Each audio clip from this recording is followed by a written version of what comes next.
Praise lord. అందరికీ కూడా క్రీస్తు నామపేట శుభాబంధనాలు తెలియజేసుకుంటూ ఉన్నాం. ఈ క్రిస్మస్ అకేషన్లో మరి అనేకమైన మెసేజెస్ని మీకు పంపిస్తున్నాను. ఈరోజు మరి దేవుని యొక్క వాక్యాన్ని మీ అందరికి అందించడానికి దేవుడిచ్చిన కృపను బట్టి వందనాలు చెల్లిస్తున్నాను. సో క్రిస్మస్ని మనందరం సమీపిస్తూ ఉన్నాం. మీ అందరికీ కూడా క్రిస్మస్ దీవెనలు అద్భుతంగా కలగాలని నేను కోరుకుంటూ ఉన్నాను. ఈ క్రిస్మస్ అనేది ఎందుకు అనేది విషయాలు, ఆత్మీయ విషయాలు, ఎన్నో విషయాలు ఈ క్రిస్మస్ను గుర్చిన వర్తమానాలు చాలా నేను తెలియజేస్తున్నాను. ఈరోజు యేసు ప్రభు రాకడ గురించి, క్రిస్మస్ను గురించి ఒక ఆధ్యాత్మికమైన విషయాన్ని మీకు తెలియచేయాలని నేను ఈ యొక్క వీడియోని చేస్తున్నాను. చాలామంది మెసేజెస్ చూస్తున్నారు, చాలామంది మంచి కామెంట్స్ చేస్తున్నారు. ఈ మధ్యకాలంలో సుదర్శన్ గారు మరి సింగపూర్లో ఉండేటువంటి వారు మరి మధ్యకాలంలో ఇండియాలోనే సేవ చేస్తున్నారు.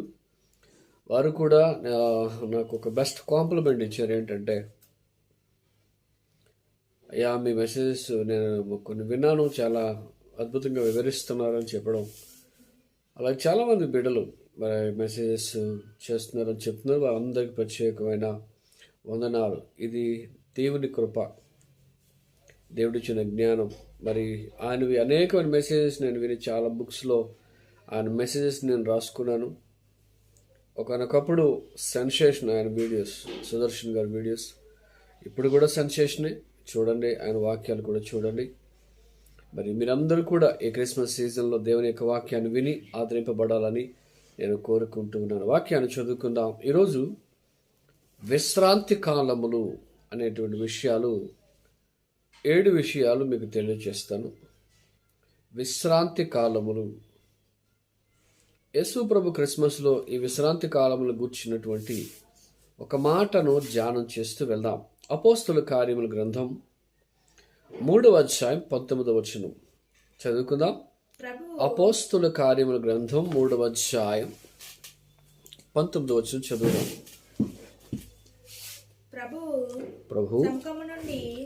ప్రభు సముఖము నుండి విశ్రాంతి కాలములు వచ్చినట్లు. చూడండి, ఇక్కడ ప్రభు సముఖము నుండి విశ్రాంతి కాలములు వచ్చినట్లును అన్నాడు. మరి క్రిస్మస్కి దీనికి ఏమిటి సంబంధం? వాక్యాన్ని మీరు చదివితేనండి మీకు ఒక వాక్యం మీద పట్టు, వాక్యం మీద శ్రద్ధ, వాక్యం నేర్చుకోవాలి, చదవాలి అనేటువంటి విధానం మనం ఎప్పుడైతే ఉందో, చాలా విషయాలు మనకు దేవుడు బయలుపరుస్తాడు. క్రిస్మస్ గురించి చెప్పాలంటే ఎన్ని మెసేజ్ అని చెప్పచ్చు. ఈ సంవత్సరం కొత్త కోణంలో నేను దేవుని యొక్క వాక్యాన్ని వివరిస్తున్నాను. చాలా జాగ్రత్తగా మీరు విన. ప్రభు సముఖము నుండి విశ్రాంతి కాలములు వచ్చినట్లును మీకు బోధింపబడిన క్రీస్తు యేసును ఆయన పంపునట్లును మీ పాపములు తుడిచివేయబడి. ఇక్కడ చూడండి, ఒకటి యేసు ప్రభు పంపబడ్డానికి కారణం కొన్ని విషయాలు. విశ్రాంతి కాలం వచ్చినట్లును అన్నాడు. 2 నియమించబడిన క్రీస్తును పంపునట్లు. యేసు ప్రభు ఎప్పుడు నియమింపబడ్డాడో ఇది కూడా నీకు చెప్తాను. ఆయన నియమింపబడ్డాడు. ఎందుకు నియమింపబడ్డాడు? పాపము తుడిచివే నిమిత్తము అన్నాడు.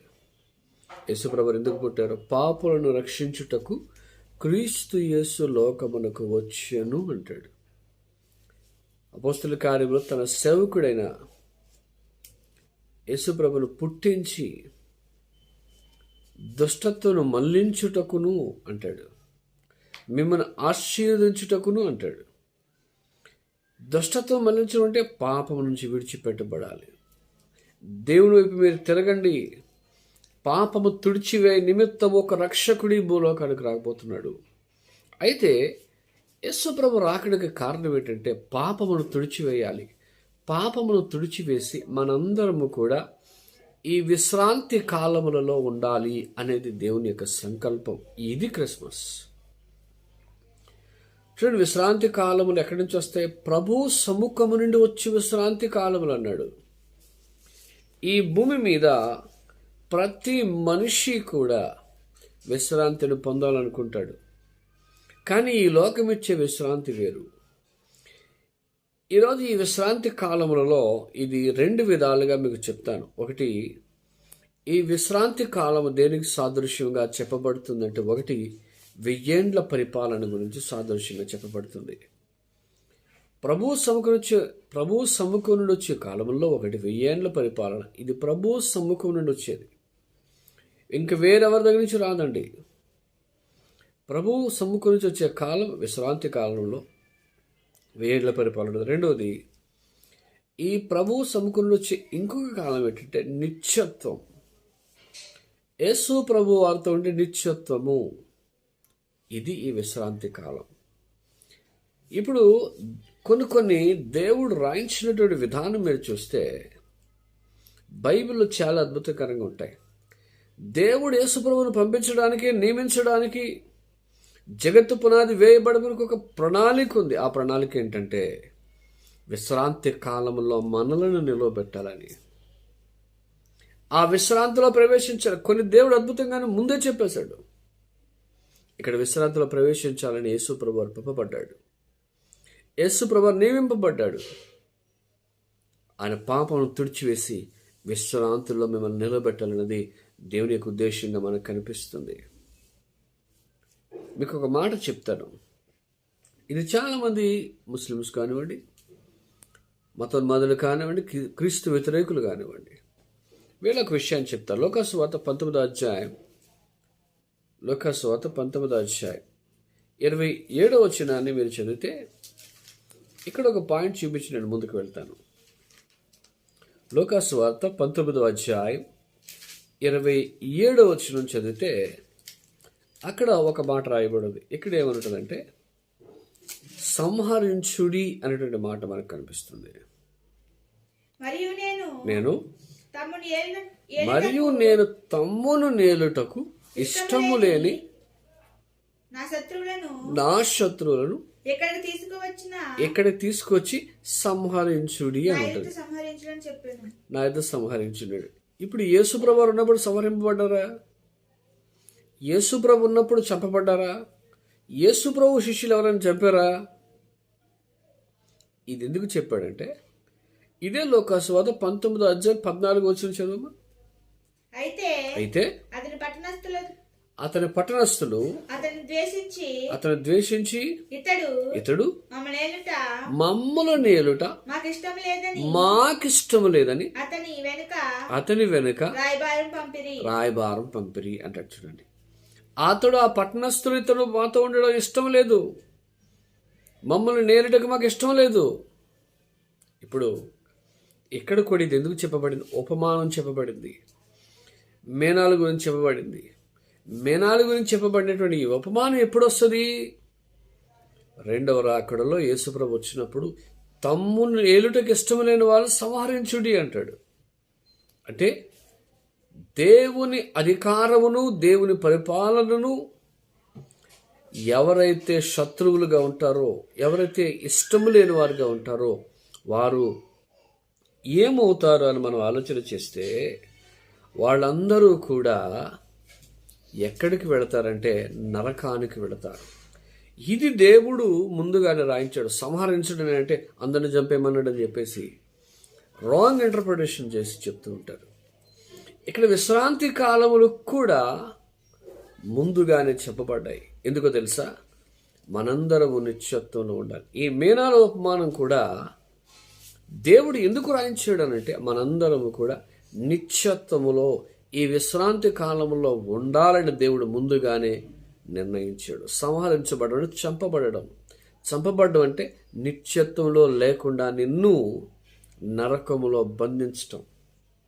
ఇది అర్థం చేసుకునే విధానం ఉంటే బైబిల్ అర్థమవుతుంది. మా ప్రభునందు పిల్లరా, ఈరోజు నీకు ఈ విశ్రాంతి కాలంలో ప్రవేశించాలి అంటాడు. మీకా గ్రంథం 2వ అధ్యాయం 10వ వచనాన్ని మనం చదివితే, మీకా గ్రంథం 10వ అధ్యాయం 2వ అధ్యాయం 10వ వచనం మీరు చదివితే అక్కడ ఒక మాట రాయబడింది. ఏంటి అనంటే, ఈ దేశం మనకి విశ్రాంతి స్థలం కాదు అని ఉంటుంది. అక్కడ ఈ దేశం ఎవడికి విశ్రాంతి స్థలం కాదు. ఈ దేశంలో ఎవడు కూడా విశ్రాంతి పొందడు. నేను విశ్రాంతి పొందుదని అనుకున్నా అని చెప్పినా వృధా. 70 సంవత్సరాలు అధిక బలము నీడల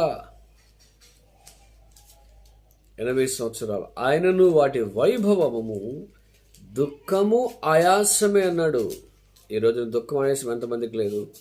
ఉదయం లెగ్గానే షుగర్ ఎక్కువైపోయిందని బాధ, రాత్రిపూట బీపీ ఎక్కువైపోయిందని బాధ, మధ్యాహ్న కాలంలో నడు నొప్పులు బాధ, కీళ్ళ నొప్పులు బాధ. ఈ దేశం మనకి విశ్రాంతి స్థలము కాదు అని దేవుడు చెప్తున్నాడు. ఈ భూమి మీద విశ్రాంతి పొందాలని నువ్వెన్ని చేసినా నువ్వు పొందలేవు. సర్కస్లో ఒక బఫూన్ కూడా ఉంటాడు, ఆయన అందరినీ నవ్విస్తూ ఉంటాడు. ఒకసారి ఆ బఫూన్ అడిగారట, ఏవయ్యా నువ్వు ఇంత బాగా నవ్విస్తున్నావు, నువ్వు నిజంగా విశ్రాంతి పొందడానికి అర్హుడివి, నిన్ను చాలా సంతోషం ఉందని అడిగితే, నాలో ఏం సంతోషం ఉందండి, బోల్డ్ బాధలు నాకు చెప్పుకోలేనంతే అని చెప్పి ఆయన తన యొక్క బాధను వెళ్ళగక్కాడు. చార్లెస్ చాంప్లిన్ మనందరికీ తెలుసు, అందరిని నవ్వించేవాడు, కానీ తన నవ్వు వెనకాల ఎంతో విషాదం ఉంది. ఈరోజు సినిమా యాక్టర్స్ చాలామంది వినోదాన్ని పంచుతున్నారు, కామెడీని పంచుతున్నారు, కానీ వాళ్ళ రహస్య జీవితం వెనకాల విషాదం ఉంటుంది. ఈ దేశం మనకి విశ్రాంతి స్థలము కాదు అని మీకా 2:10 చెప్తున్నాడు. ప్రభువుని పిల్లరా, ఎవడికి ఈ భూమి మీద విశ్రాంతి స్థలము కాదు అని దేవుని యొక్క వాక్యం చెప్తుంది. అయితే విశ్రాంతి కాలములు మనకున్నాయి కాబట్టి ఈ విశ్రాంతి కాలముల గురించి నీవు ఆలోచించాలి. ఇదే క్రిస్మస్ 7 విషయాలు నేను తెలియజేస్తాను. హెబ్రీయులకు రాసిన పత్రిక 4వ అధ్యాయం 9వ వచనం చదువుకుందాం. మొట్టమొదటిగా హెబ్రీయులకు రాసిన పత్రిక 4వ అధ్యాయం 9వ వచనం చదివితే ఇక్కడ ఒక అద్భుతమైన మాటను దేవుడు రాయించాడు. కాబట్టి దేవుని ప్రజలకు చూడండి, దేవుని ప్రజలకు విశ్రాంతి నిలిచి ఉన్నది. విశ్రాంతి కాలములు అన్నాడు. ఇప్పుడు దేవుని ప్రజలకు విశ్రాంతి నిలిచి ఉన్నది అన్నాడు. నీ కొరకు ఈ క్రిస్మస్ లో సందేశం ఏమిటి అంటే, నీ కొరకు ఈ క్రిస్మస్ లో దేవుడిచ్చి భాగ్యం ఏంటంటే విశ్రాంతి నీ కొరకు నిలిచి. దేవుని ప్రజలకు విశ్రాంతి నిలిచి ఉన్నదంటే అర్థం ఏంటి? దేవుని ప్రజలకు దేవుడిచ్చి బహుమానం ఏంటంటే విశ్రాంతి. ఆ విశ్రాంతి నిలిచి ఉన్నది, దానిని పొందుకో. విశ్రాంతి నిలిచి ఉంది, విశ్రాంతి ఉంది ఇంక నీ కొరకు, దాన్ని పొందుకో. నిలిచి ఉన్నదంటే ఇంకా దేవుడు వెయిట్ చేస్తున్నాడు. ఒక ఉపమానం మనకు తెలుసు బైబిల్లో. ఒక చెట్టు ఫలించినప్పుడు నరికేమంటాడు, అయ్యా ఇంకో సంవత్సరం చూద్దాం అంటే అర్థం ఏంటంటే దేవుని విశ్రాంతి నిలిచి ఉన్నది నీ కొరకు. నీ కొరకు రక్షణ నిలిచున్నది, రక్షణ వాక్యం పంపబడ్డది, రక్షణ జ్ఞానం పంపబడింది. ఎందుకు తెలుసా? నీ కొరకు విశ్రాంతి ఉంది. ఈ విశ్రాంతి కాలములను గూర్చి దేవుడి ముందే ఎందుకు యేసుప్రభు నిర్ణయించాడంటే విశ్రాంతి ఉంది. ఆ విశ్రాంతి నిలిచి ఉన్నది. నువ్వేం చేయాలి? పొందుకో. ఈ విశ్రాంతిని పొందుకోవడానికి ప్రయాసపడు. నీకు విశ్రాంతి ఉందా? భార్యాభర్తల మధ్యలో గొడవలు, విశ్రాంతి లేదు. కోర్టు సమస్యలు, కుటుంబ కలహాలు, ఇవన్నీ ఈ ప్రజలకు విశ్రాంతినివ్వలేవు. భూమి మీద దేవుని ప్రజలకు ఒక వాగ్దానం ఉంటుంది, ఏంటంటే నీ కొరకు విశ్రాంతి నిలిచి ఉన్నది అంటాడు. ఆ విశ్రాంతి నిలిచి ఉంది కాబట్టి నువ్వేం చేయాలంటే, ప్రభువా ఈ విశ్రాంతి నా కొరకు ఉంచావు, నేను దాన్ని పొందుకోవాలి. నీకు కలిగి ఉందని గట్టిగా పట్టుకో, నీకు కలిగి ఉందని గట్టిగా చేపట్టు అది దేవుని యొక్క వాక్యం. దేవుని ప్రజలకు విశ్రాంతి నిలిచి ఉన్నది అంటే దేవుడు పెట్టాడు ఆల్రెడీ, దాన్ని పొందుకోవడమే. చాలాసార్లు హోటల్కి వెళ్తాం, మీరు ఆర్డర్ చేసి మీ ముందే నిలిచి ఉంటుంది, మీరు తినాలి, దాన్ని అనుభవించాలి. అలాగే దేవుని విశ్రాంతి నిలిచి ఉన్నది అంటాడు. ఈ విశ్రాంతికి నిలిచి ఉన్నది కాబట్టి దానిని పొందుకోవడానికి ప్రయత్నించాలని దేవుని యొక్క ఉద్దేశంగా ఇక్కడ కనిపిస్తుంది. రెండవదిగా మనం చూద్దాం, మత్తయి సువార్త 11వ అధ్యాయం 28వ వచనం. ఇది అందరికీ తెలిసినటువంటి విధానం. మత్తయి సువార్త 11వ అధ్యాయం 28వ వచనం మీరు చదివితే, అక్కడ ప్రయాసపడి భారం మోసుకున్న సమస్త జనులారా నా యొద్దకు రండి, నా యొద్దకు రండి. నేను నీకు విశ్రాంతి కలుగజేయుదును. చూడండి, నా యొద్దకు రండి, నేను మీకు విశ్రాంతి కలుగచేతును అన్నాడు. ఇప్పుడు ఈ విశ్రాంతి నిలిచి ఉన్నది. ఇది పొందుకోవాలని నువ్వు ఎక్కడికి రావాలి? యేసయ్య దగ్గరకు రావాలి. యేసయ్య దగ్గరకు వస్తే, యేసుని వెంబడిస్తే, యేసుని నమ్ముకుంటే, యేసులో జీవిస్తే ఏ విశ్రాంతి మీకు కలుగుతుంది, లేకపోతే రాదు. మీకు విశ్రాంతి కావాలంటే ఈరోజు స్వార్థకు వచ్చి ప్రయాసపడి భారము సమస్త నా దగ్గర నేను మీకు విశ్రాంతి ఇస్తానని యేసుప్రభు చెబుతుంటే, యేసుప్రభు స్వార్థ చెప్తుంటే మాకెందుకు సువార్త అంటున్నారు చాలామంది. అంటే నీకు సువార్త అవసరం లేదు, దేవుని మాటలు అవసరం లేదు. నీకేం కావాలి? లోకములో ఆటపాటలు కావాలి, రికార్డింగ్ డ్యాన్స్ కావాలి, భోగం మేళాలు కావాలి, పాపం కావాలి, పేకాట్లు కావాలి, గుండాట్లు కావాలి, తాగి తందనాడి తిరగాలి. ఇదే నీకు కావాలా? ఈ లోక భారం మోస్తున్న నీకు ఈ లోకమే కావాలా? దేవుడు అవసరం లేదా? అందుకే ప్రయాసపడి భారం మోస్తున్న జనులారా అన్నాడు. ఎందుకు అన్నాడు? ఈ లోకంలో నువ్వు మోస్తున్నావు, నీ నిందను మోస్తున్నావు, నీ పాపాన్ని మోస్తున్నావు, నీ శాపాన్ని మోస్తున్నావు, అన్నీ మోసుకుంటూ వెళ్తున్నావు. కానీ నీకు దేవుడిచ్చిన ఒక ఆఫర్ ఏంటంటే, నేను నీకు విశ్రాంతిని ఇస్తాను, విశ్రాంతి కలుగు చేస్తాను. మీరు ఎక్కడికి రావాలి? నా యొద్దకు రండి, నా యొద్దకు రండి అంటాడు. మీరు మొట్టమొదటి దేవుని యొద్దకు వస్తే అప్పుడు ఆయన మీ యొద్దకు వచ్చును. ఇది కాన్సెప్ట్. దేవుని దగ్గరకు రండి.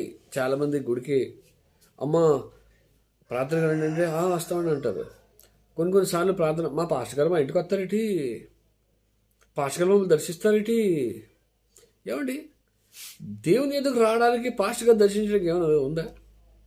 మీకు ఉండాలి.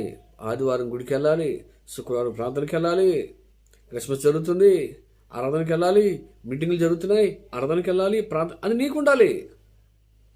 పాస్టర్ గారు రావట్లేదు మా ఇంటికి, గుడికి ఎందుకు వెళ్ళాలి? కొంతమంది అలాగే మానేశారు. పాస్టర్ గారు మా ఇంటికి రావట్లేదు, అల్లాల ఇంటికి వెళ్తాడు. ఎందుకు వెళ్తాడు పాస్టర్ గారు? అల్లాల ఇంటికి, అందరింటికి వస్తాడు, నీ ఇంటికి వస్తాడు. కానీ నీకేముండాలి? నేను రక్షింపబడ్డాను, గుడికి వెళ్ళాలి. గుడికి వెళ్తే ఏమొస్తుంది? దేవుడు యేసుప్రభువు ఉంటే ఏమొస్తుంది? ఆయన విశ్రాంతి పొందుకుంటా. ప్రయాసపడి భారం సమస్త నా యొద్దకు రండి, నేను మీకు విశ్రాంతి కలుగచేయుదును అన్నాడు. ఈరోజు యేసుప్రభు దగ్గరికి వస్తే విశ్రాంతి, యేసుప్రభువులో విశ్రాంతి నిలిచి ఉంది, అది నీకు ఇస్తానంటున్నాడు. ఎవడైనా ఇది ఇస్తానంటే వెళ్ళరా అండి? పనికిమాలిన దుప్పట్లు ఇచ్చిన, పనికిమాలినటువంటి దోంతలు ఇచ్చిన క్యూలో నుంచి మరీ తెచ్చుకుంటున్నారే. దానికోసం పరిగెట్టి నీవు విశ్రాంతి కోసం వద్దా నీకు? యేసుప్రభులో నిలబడు, యేసుప్రభు మార్గంలో ఉండు, అప్పుడు నీకు విశ్రాంతి లభిస్తుందని దేవుని యొక్క వాక్యం. మూడవదిగా మనం ఆలోచన చేస్తే, హెబ్రీయులకు రాసిన పత్రిక 4వ అధ్యాయం 1వ వచనం మనం చదివితే, హెబ్రీయులకు రాసిన పత్రిక 4వ అధ్యాయం 1వ వచనం చదివితే అక్కడ కూడా ఒక అద్భుతమైన మాట, ఆయన యొక్క విశ్రాంతిలో చూడండి, ఆయన విశ్రాంతిలో ప్రవేశించదమైన వాగ్దానము ఇంకా నిలిచి ఉంది, ఇంకా ఇంకా ఇంకా నిలిచి ఉందండి. ఇప్పుడు దేవుని విశ్రాంతిలో ప్రవేశించదని వాక్ ఇంకా నిలిచి ఉంది. మొన్నటి ఎవడ అంటాడు, యేసుప్రభు వస్తున్నాను అంటాడు. ఎప్పుడు వస్తాడండి? తరతరాలు అయిపోతున్నాయండి. ఇంకెప్పుడు వస్తాడు కాదు, ఇంకా ఆయన విశ్రాంతి నిరీక్షిస్తుంది, ఇంకా ఆయన విశ్రాంతి నిలిచి ఉన్నది. ఆ విశ్రాంతి నిలిచి ఉన్నది కాబట్టి నువ్వు రావాలనే ఆప్షన్ ఉంది. అంతవరకు దేవుడు ఎంతవరకు నిలిచి ఉంచితే అంతవరకు ఉంటుంది. అది వాగ్దానం. ఈ వాగ్దానం పొందకుండా తప్పిపోతారేమో అని దేవుడు ఇక్కడ విశ్రాంతిలో వాగ్దానం ప్రవేశిస్తారు. ఆ వాగ్దానం తప్పిపోకూడదని దేవుడు ఏం చేశాడంటే ఈ వాక్యాన్ని రాయించాడు. దేవుని విశ్రాంతిలో ప్రవేశించే ఆ వాగ్దానం నీ మీద ఉంది. నువ్వేం చేయాలంటే ఈ వాగ్దానాన్ని పొందుకోవడానికి ప్రయత్నం చేయాలి. 3:18 హెబ్రీ 3:18 కూడా ఒక మాట రాయబడి ఉంది. ఏమనంటే, ఎవరిని చేసెను అవిధేయులైన వారికి అవిధేయులను గూర్చియే కదా అంటాడు. ఎవరి గురించి దేవుడు వాగ్దానం చేశాడు? ఎందుకు ఈ మాటలు రాయించాడు? అవిధేయులైన వారు, వాక్యం విని అవిధేయులుగా ఉన్నవారు, వాక్యం విని పాటించినటువంటి వారు, దేవుని ధర్మశాస్త్రముడి దాన్ని పాటించిన వారు, దేవుని ధర్మశాస్త్రముడి దాని మాట వినని వారు తప్పిపోతారేమని దేవుడు రాయించాడు, వాగ్దానం ఇచ్చాడు. ఆ వాగ్దానం పొందుకోవడం నువ్వేం చేయాలి? ప్రయత్నం చేయాలి. ఈరోజు సెల్ ఫోన్ కొనుక్కోవాలనో, ఇల్లు కట్టుకోవాలనో, కార్లు కొనుక్కోవాలని ఇదే తపన. 3 నాళ్ల ముచ్చట కోసం ఎందుకు నీకు ఈ తపన? ఎంతోమంది ఎంతో సంపాదించుకున్నారు, అనుభవించారా? అర్ధాయుషులో పోయారు. అవిధేయత ఉంటే ఆయన విశ్రాంతిలో ప్రవేశించు. కాబట్టి ఆయన విశ్రాంతిలో ప్రవేశిద్దాం. 4వదిగా మనం చూద్దాం. 4వదిగా యెషయా గ్రంథం 63వ అధ్యాయం 14వ వచనం చదువుకుందాం. యెషయా గ్రంథం 63వ అధ్యాయం 14వ వచనం. ఇక్కడ ఒక మాట రాయబడి, పల్లమునకు దిగు పశువులు విశ్రాంతి నొందినట్లు యెహోవా ఆత్మ వారికి విశ్రాంతి కలుగ చేశాను. ఇక్కడ పశువులతో గురించి మాట్లాడుతూ, పల్లమునకు దిగినప్పుడు ఎలాగైతే ఆ పశువులు విశ్రాంతి కొరకు ఉంటాయో అలాగే ఆత్మ కూడా విశ్రాంతిని అనుగ్రహిస్తుంది. 4వది ఏంటంటే ఆత్మ అనుగ్రహించి విశ్రాంతి అన్నాడు. నీ శరీరానికి విశ్రాంతి ఉండదు, ఈ శరీరం ఇక్కడితో ఉండిపోద్ది. కానీ నీకు విశ్రాంతిని కలుగు చేసే ఆత్మ. నేను మొన్న యూదా గోత్రం గురించి చెప్పినప్పుడు, యూదా గోత్రికులందరూ ముద్రింపబడాలి, ఆత్మ చేత ముద్రింపబడాలి. ఈరోజు నీవు నేను కూడా పల్లమునకు దిగు పశువులు ఎలా అయితే వెళ్తాయో, మనకి కూడా ఆత్మ ఒక దినాన విశ్రాంతినిచ్చి ఆ విశ్రాంతిలో ప్రవేశించు భాగ్యాన్ని దేవుడు ఇస్తాడు. కాబట్టి ఆ విశ్రాంతి కొరకు ఆత్మ ఇచ్చే విశ్రాంతి చూడండి. ఆత్మ ఇచ్చే విశ్రాంతి అంటే నీ ఆత్మకు విశ్రాంతి వస్తుంది. ఎప్పుడు వస్తుంది ఆత్మకు విశ్రాంతి? ఈ భూమి మీద విశ్రాంతిని కోరుకుంటే అది నీకు వస్తుంది. మానవుడు చాలా సార్లు విశ్రాంతి కొరకు అనేకమైన ప్రయత్నాలు. ఈరోజు చూడండి, ఇల్లు కట్టుకుంటే రన్నింగ్ వాటర్ ట్యాంక్ సిస్టమ్ విశ్రాంతి కొరకు, ఒక బెడ్, ఏసీ రూమ్, మంచి బిల్డింగ్స్, టైల్స్ అన్నీ విశ్రాంతి కొరకే. కానీ నీకు విశ్రాంతి ఉందా? ఆత్మ ఇచ్చే విశ్రాంతిలో ప్రవేశించగలవా? నీ ఆత్మకు విశ్రాంతి దొరకాలంటే యేసు ప్రభువును విశ్వసించు, యేసు ప్రభువును వెంబడించు. దేవుడిని ఆశీర్వదిస్తాడు. 5వదిగా మనం చూద్దాం.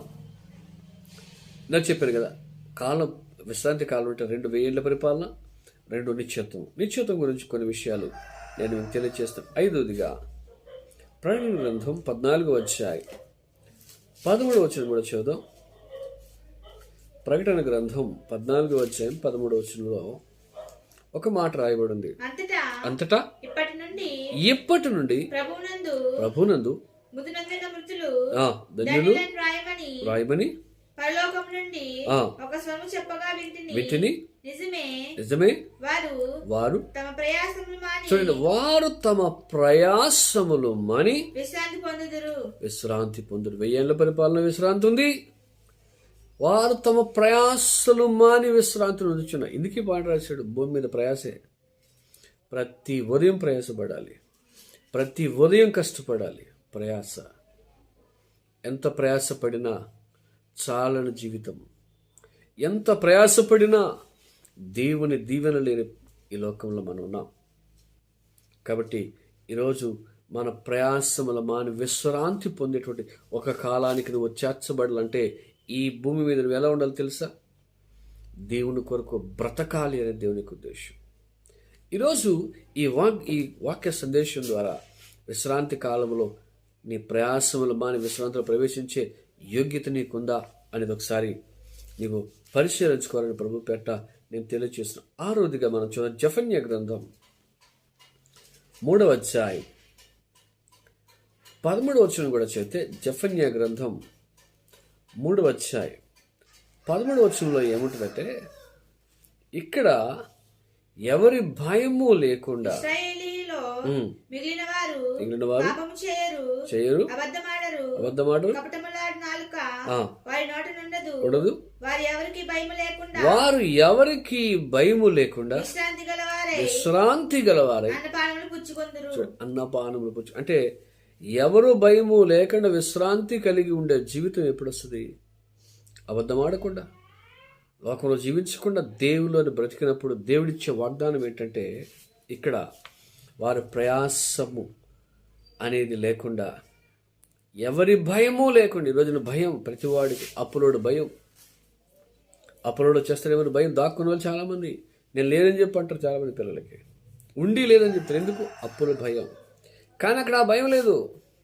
సాతానుడు భయం లేదు. ఎవరి భయం లేకుండా విశ్రాంతి గలవారై ఉంటారని దేవుని యొక్క వాక్యం చెప్తుంది. ప్రభుని పిల్లరా, ఈ 6వ మాటలో ఎవరి భయం అవసరం లేదు నీకు. దేవుడే నీకు తోడై ఉండి నేను నడిపించగలిగిన దేవుడిగా ఉంటూ ఉన్నాడు. కాబట్టి ప్రభుని పిల్లరా, మీరు ఎవరి భయం లేకుండా విశ్రాంతిలో ఉంటారని దేవుని యొక్క వాక్యం. 7వదిగా ఫిలోమోను పత్రిక 21:20లో ఫిలోమోను పత్రికలో మనకు ఒక విషయం రాయబడి, ఆఖరి పాయింట్ 1:20లో మనకి ఒక విషయం రాయబడి. ఇక్కడ ఏంటంటే, ఏమని రాయబడి ఉంది అని మనం ఆలోచన చేస్తే, క్రీస్తునందు నా హృదయములను విశ్రాంతి కలుగ చేయును అంటాడు. ఇక్కడ బైబిల్ వాక్యంలో ఆఖరి మాట ఏంటంటే, ఫిలోమోను పత్రికలో రాశాడు, క్రీస్తునందు నా హృదయములకు విశ్రాంతి కలుగ చేయును అంటాడు. ఆఖరిగా ఈ విశ్రాంతి ఎక్కడ వస్తుందంటే, క్రీస్తు యేసునందు నీ హృదయానికి విశ్రాంతి. కాబట్టి దేవుని యొక్క వాక్య ఉద్దేశంలో మీరు ఆలోచిస్తే, వారు తమ జీవితంలో, వారి యొక్క తమ ప్రయాసలో ఉన్నటువంటి వారు క్రీస్తు యేసునందు మీ హృదయంలో ఏముంటుందంటే విశ్రాంతి పొందే అనుభవంలోకి మీరు వెళ్తారని దేవుని యొక్క వాక్యం చెప్తుంది. కాబట్టి ప్రభువు పిల్లరా, ఈరోజు క్రీస్తు యేసులో విశ్రాంతి, క్రీస్తు యేసులో విశ్రాంతి ఉంది. కాబట్టి ఆయన నియమింపబడ్డాడు. ఆ నియమింపబడి ఈ భూలోకానికి ఎలా వచ్చాడంటే, ప్రభు సముఖం నుండి విశ్రాంతి కాలములను తీసుకుని వచ్చాడు. ఆయన విశ్రాంతి కాలమును తీసుకురావడమే కాదు, ఆ విశ్రాంతిలో ఆ వాగ్దానంలో నిలిచి ఉండాలని దేవుడి భూమి మీదకి వచ్చాడు. ఇది క్రిస్మస్. ఈ క్రిస్మస్ సందేశము ద్వారా మీరందరూ నేర్చుకోవలసిన ఒక ఆత్మీయ పాఠం ఏంటంటే, ప్రభు సముఖం నుండి వచ్చేటువంటి విశ్రాంతిలో మీరు ప్రవేశిస్తున్నారా లేదా? ప్రభు సముఖం నుండి వచ్చేటువంటి విశ్రాంతిలో మీరు పాలిభాగస్తులు అవుతున్నారా లేదా అనేది క్రిస్మస్లో మీరు పరిశీలన చేసుకోండి. కొడుకు పుట్టినరోజు చేస్తూ కొడుకును మర్చిపోయిన తల్లిదండ్రులు చాలామంది ఉంటారు. పుట్టినరోజు వాడిదే, కొడుకును మర్చిపోయి లోకాశల్లో పడిన వాళ్ళు చాలామంది ఉంటారు. అలాంటి క్రిస్మస్ నువ్వు చేయకు, అలాంటి క్రిస్మస్లో నీవు ఉండకు. ఇది దేవుని యొక్క వాగ్దానం. కాబట్టి ఈరోజు విశ్రాంతి కాలములు వస్తున్నాయి అంటాడు.